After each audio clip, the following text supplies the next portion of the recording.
Madam Deputy Speaker, I've always wondered why perfectly sane, well-educated individuals fall for this form of absolutism.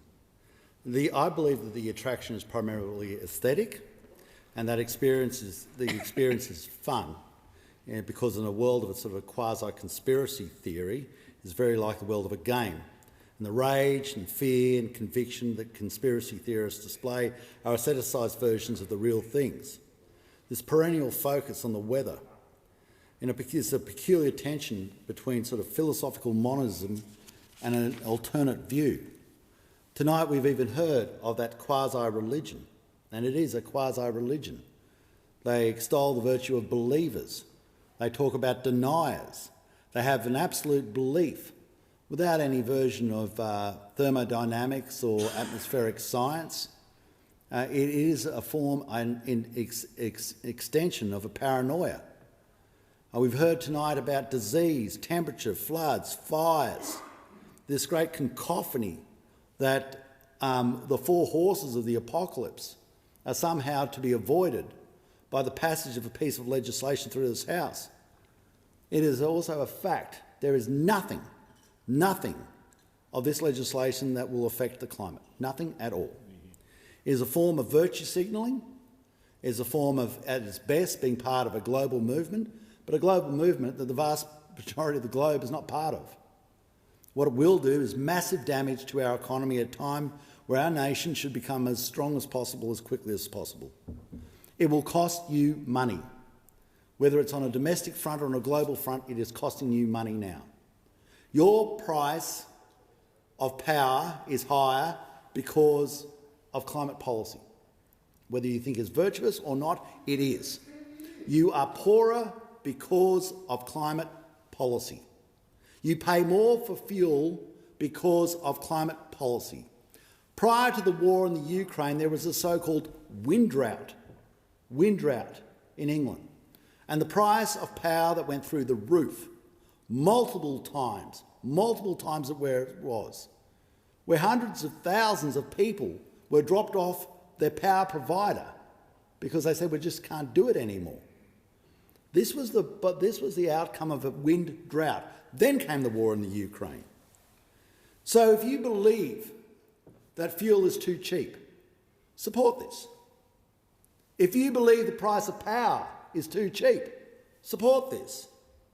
If you believe the price of food is too cheap, support this. If you want to take more money out of your wallet and send it to somebody else, support this. And remember, another person on the other side of the transaction is getting your money. Make no mistake about that. People are becoming, and companies are becoming, exceptionally wealthy by reason of this process. Make no mistake about that. Make no mistake that every wind tower is basically fully imported. Make no mistake that every photovoltaic cell is not made in Australia, it's made overseas. Make no mistake that the overwhelming majority of the companies participating in this are foreign-owned. Make no mistake about that. Make no mistake about the hundreds of thousands of acres of footprints that renewables take. Make no mistake about the divisive nature this has now created in regional areas, where people who are even family members, one are pitted against the other as they argue about the transmission lines that go across their country, that their places have been turned into an industrial landscape. And this will not happen in Warringah, so they can support it. It's not going to happen in Wentworth. It's not going to happen in urban areas. It happens in our seats. And I tell you right now, if you want to create a coalition between Greens, Labor, Liberal and Nationals, the way to do it is to propose a wind farm in their area. And you will do it. You will do it. Now, we have, they talk about renewables are the cheapest form of power. Complete and utter garbage. Power, Madam Deputy Speaker, is sold in 5-minute blocks.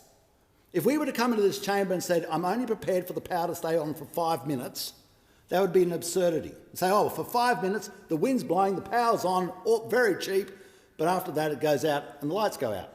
See, in 5-minute blocks, I can make anything cheap. I can make a car that goes down a hill. The cheapest car in Australia, I say, uses no fuel. It's great. Well, of course, because it's running down hills. It's just when it has to go up the other side that creates a problem.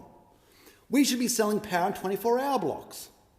That you provide the reliability to provide power for 24 hours. Then you would see the real cost of renewables. They wouldn't be able to compete.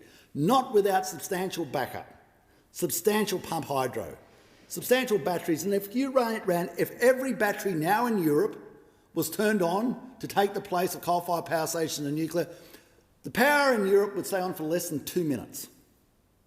That is the absurdity of this argument, this quasi-religion of this argument, this absolute belief without question. The fact that you're derided and pilloried, if you dare question, it's a very dangerous thing. Some very dangerous things have happened in history because of unquestioning belief. Now we have, you say, well, how do we help? How do we go into this process when it's unreasonable? And the only way we can sort of find the medium ground is you've got to get nuclear power. If you want zero emissions, you've got to get nuclear power. And they say it's incredibly expensive. That is not the truth. That is not the truth. Small modular reactors in the recent reports are vastly safer and exceptionally cheaper. They are made in factories. NuScale has recently received their approval and through one of the hardest submission processes that you would ever get. They are made in factories. They are 20 metres long. They are 3 metres wide. They come in on the back of a truck. Yet we say we can't do it. We're repeating the mistake where we send our coal overseas and our iron ore overseas, but we resign from the fact that we're going to make motor cars in Australia and do the manufacturing in Australia. Once more, we've resigned ourselves to be the dumb country. We're going to be the dumbos. We're going to export the rock because we don't believe and we don't have the confidence in ourselves to produce the technology. Why is it that every OECD country produces nuclear power except us? Are we the wise ones and they're all stupid? There goes my son, he's the only one in step. Is this how it is? Why don't we grasp the issue and say, if this is what we're going to do, if we're going to export uranium, let's export the technology. Let's be the clever ones. Let's make it safe. Let's make it cheap. Let's have confidence in ourselves. But we don't. We don't. And we should. I believe the perspective of the community has changed. I've never been to a meeting yet where the majority of people are not for nuclear power. They can't work out why we're not for nuclear power. And if you say, oh, well, where are we going to put it? And that's a divisive issue. Well, you'd have the assessment of where people want it. Put it to them. Say to people, if you can see the power plant, you get your power for free. If you can see it, your power's for free. And then see what the response is. Remember, we have one nuclear facility in Australia. Bang, smack in the geographic centre of our biggest city. And no one has really got a concern about it. Within recent years, they've sold spare blocks for $1 million a pop. So, I am going to be a bookend. I am going to be the sceptic because I don't like this quasi-religion that's evolved around this. I find it even on a political form very dangerous, very dangerous. And at other times in history, this quasi-religion, this absolute belief, this unquestioning adherence does some very dangerous things. And you need people to stand up and say, I'm going to question this because it's got to happen. And I say that there's nothing in this legislation that's going to change it. Will make you poorer. You are going to pay. You are going to pay for this. Every time you buy a fuel, you pay for climate policy. Every time you buy your groceries, you pay for climate policy. Every time you get your power bill, you most definitely are paying for climate policy. And this legislation is going to make it worse. You're going to become poorer still. And the temperature of the globe, because of this, will stay exactly where it is at the moment. Thank you.